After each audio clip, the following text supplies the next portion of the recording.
तस्वीरें जो बयां करती हैं हकीकत, हालात जिनसे जुड़े हैं आपके जज्बात, जुनून जो बदल सकता है देश की तस्वीर, खबरें जो आपके लिए जानना है जरूरी। खबर दिन भर। मंत्री पद की शपथ लेने के बाद आज अधिकांश मंत्रियों ने मंत्रालय पहुंचकर संभाला कामकाज। शाम को पीएम की अध्यक्षता में हुई कैबिनेट की बैठक में भी हुए शामिल। कई महत्वपूर्ण मुद्दों पर हुई चर्चा। मोदी मंत्रिमंडल से इस्तीफे वाले कुछ मंत्रियों को मिल सकती है संगठन में जगह। रविशंकर प्रसाद, प्रकाश जावड़ेकर को संगठन की जिम्मेदारी मिलने के संकेत। भारत में मॉडर्ना वैक्सीन आने में हो सकती है देरी। कंपनी की शर्त साइड इफेक्ट के लिए वह नहीं होगी जिम्मेदार। मॉडर्ना की शर्त पर मंथन कर रही है सरकार। शेयर बाजार में आई गिरावट। 486 अंकों की गिरावट के साथ 52,569 पर पहुंचा सेंसेक्स। निफ्टी में आई 152 अंकों की गिरावट। 15,728 पर पहुंचा निफ्टी।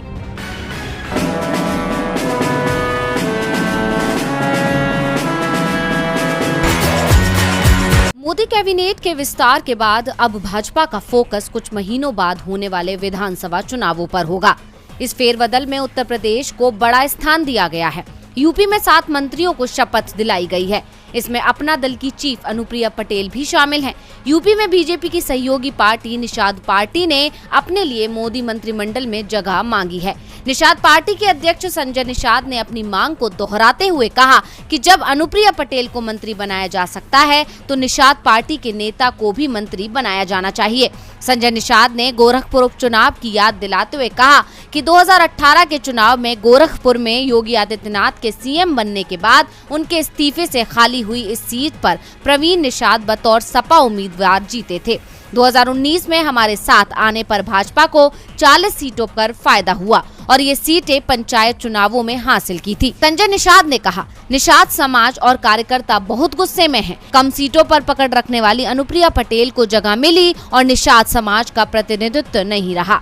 उन्होंने कहा, निषाद समाज लंबे समय से आरक्षण की प्रतीक्षा कर रहा है। भाजपा अपने वादे को कब पूरा करेगी? योगी जी, मोदी जी, नड्डा जी और अमित शाह जी ने भी कहा था। संजय निषाद ने सड़क पर आने की धमकी देते हुए कहा, अगर हमारा प्रतिनिधित्व मंडल में नहीं रहेगा तो हम रोड पर उतरने को तैयार हैं। जेडीयू सांसद आरसीपी सिंह मोदी मंत्रिमंडल में कैबिनेट मंत्री बनाए गए हैं। उन्हें इस्पात मंत्रालय दिया गया है।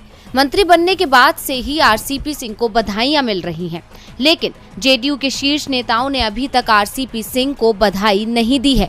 इनमें सबसे प्रमुख नाम है बिहार के सीएम नीतीश कुमार का। दावा किया जा रहा है कि एक मंत्री पद से नीतीश कुमार नाराज हैं। जब नीतीश कुमार से पूछा गया कि 2019 में एक मंत्री पद के ऑफर को उन्होंने स्वीकार नहीं किया था तो 2 साल में ऐसा क्या हो गया जो जेडीयू एक मंत्री पद के लिए तैयार हो गया, तो नीतीश का जवाब था कि 2019 में मैं जेडीयू का अध्यक्ष था और मैंने फैसला किया था कि एक मंत्री पद जेडीयू को स्वीकार नहीं है। हम सिर्फ सांकेतिक प्रतिनिधित्व स्वीकार नहीं करेंगे।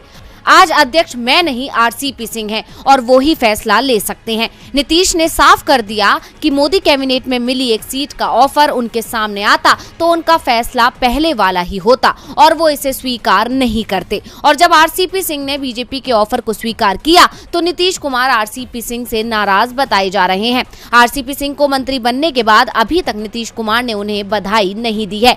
नीतीश कुमार की नाराजगी की बड़ी वजह लल्लन सिंह को लेकर है, जिन्हें वो केंद्र में मंत्री बनवाना चाहते थे। नीतीश को लगता है कि आरसीपी सिंह ने बीजेपी के साथ डील करते समय पार्टी का पक्ष मजबूती से नहीं रखा।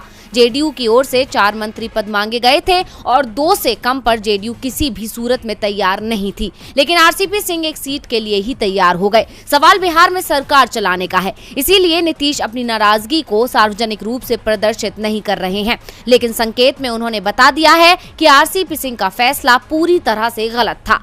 दूसरी ओर नीतीश कुमार को घेरने का मौका देख रही आरजेडी को मौका मिल गया है। आरजेडी के प्रवक्ता मृत्युंजय तिवारी ने कहा, 2019 और 2021 के बीच ऐसा क्या बदल गया है कि नीतीश कुमार, जो तब एक प्रतीकात्मक मंत्री पद को स्वीकार करने से इनकार कर दिया था, अब इसके लिए सहमत हो गए हैं। नीतीश कुमार ने बीजेपी के सामने पूरी तरह से घुटने टेक दिए हैं। मंत्रिमंडल में हुए विस्तार के बाद स्वास्थ्य मंत्री डॉक्टर हर्षवर्धन की जगह मनसुख मंडाविया देश के नए स्वास्थ्य मंत्री बनाए गए हैं।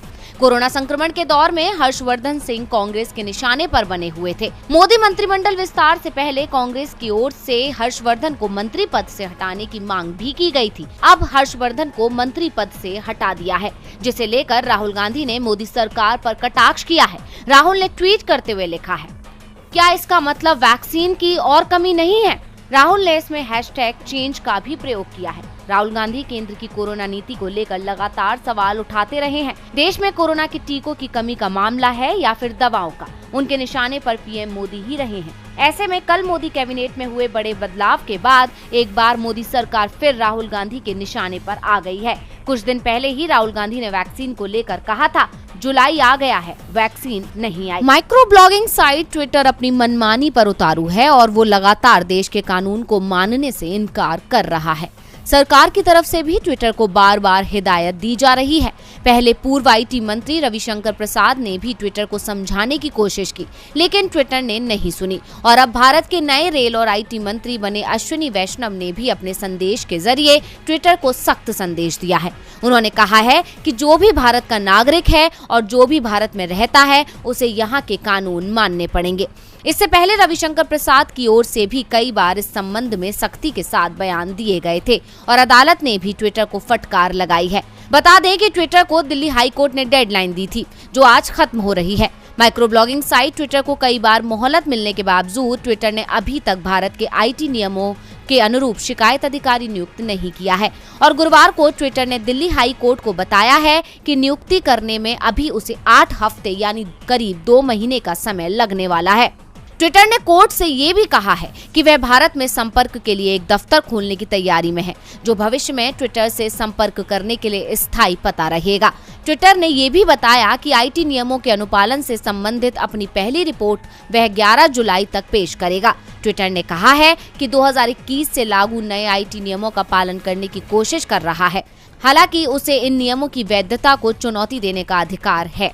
इसके पहले माइक्रो ब्लॉगिंग साइट ट्विटर ने उच्च न्यायालय को सूचित किया था कि वह स्थानीय शिकायत निवारण अधिकारी की नियुक्ति की प्रक्रिया में जुटा हुआ है।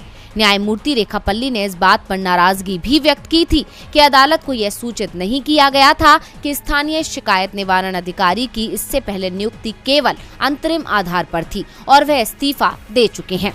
अब देखना होगा कि नए IT मंत्री बने अश्विनी वैष्णव इस मामले को कैसे संभालते हैं। क्या ट्विटर इसी तरह सरकार के आदेश को टालता रहेगा और सरकार इसी तरह हाथ पे हाथ धरे बैठी रहेगी, या अब सरकार लेगी कोई एक्शन? कोई करता है खबरों से आगे रहने का वादा, कोई करता है तेज रफ्तार का दावा, फिर भी क्यों दब जाती है सही खबर? ना वादा ना दावा, सिर्फ खबर।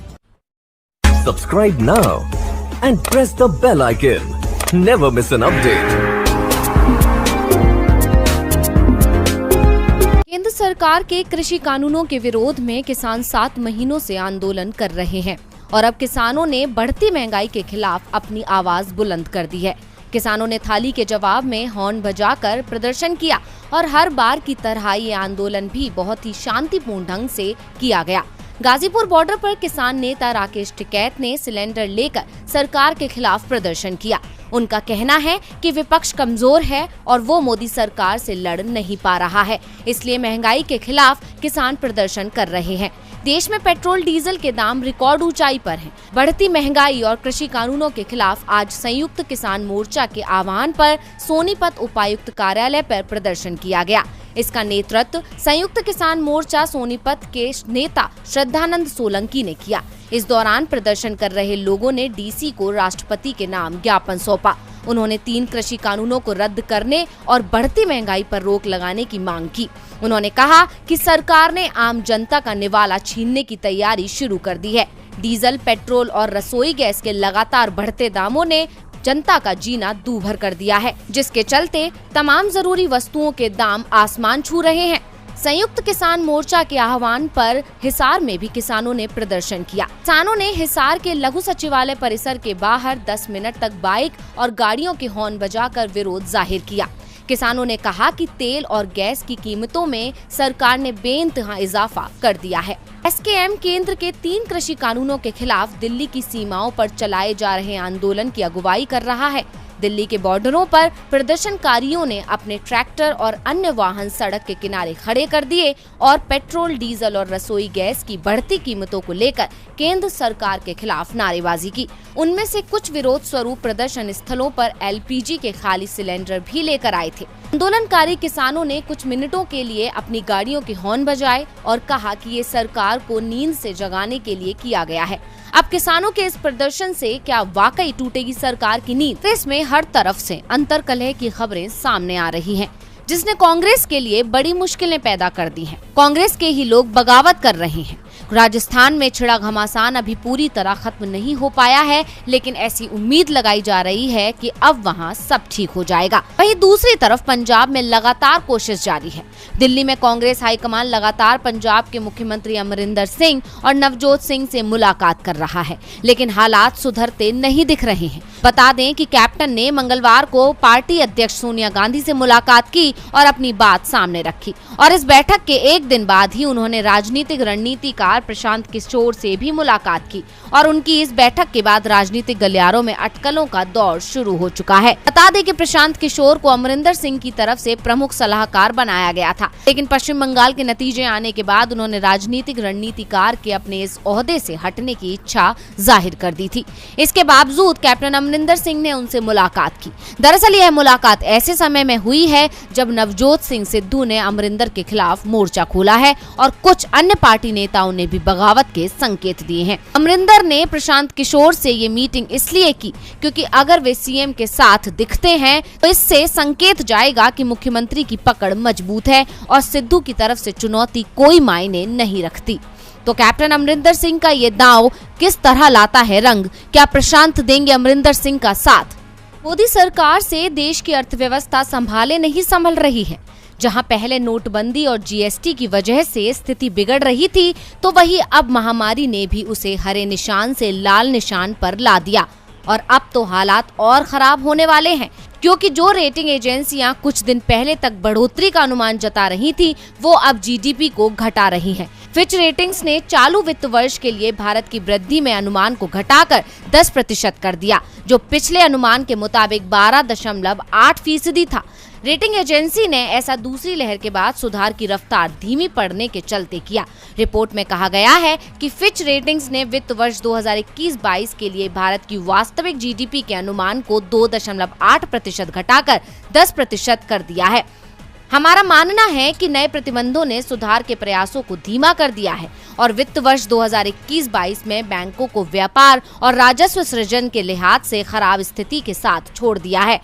वैश्विक रेटिंग्स एजेंसी ने कहा कि महामारी की दूसरी लहर की वजह से चालू वित्त वर्ष की पहली तिमाही में बैंकिंग क्षेत्र के लिए चुनौतियां बढ़ गई हैं, जिसे सुधारना बेहद जरूरी है, क्योंकि अगर अभी चीजों को संभाला नहीं गया तो हालात और भी बिगड़ सकते हैं। वैसे ये कोई पहला मौका नहीं है जब रेटिंग एजेंसी ने जीडीपी के घटने का अनुमान जताया हो। इससे पहले एसबीआई भी चेतावनी जारी कर चुका है। बावजूद इसके मोदी सरकार कोई भी कारगर कदम उठाती नजर नहीं आ रही है, जिसका हर्जाना जनता को भुगतना पड़ सकता है।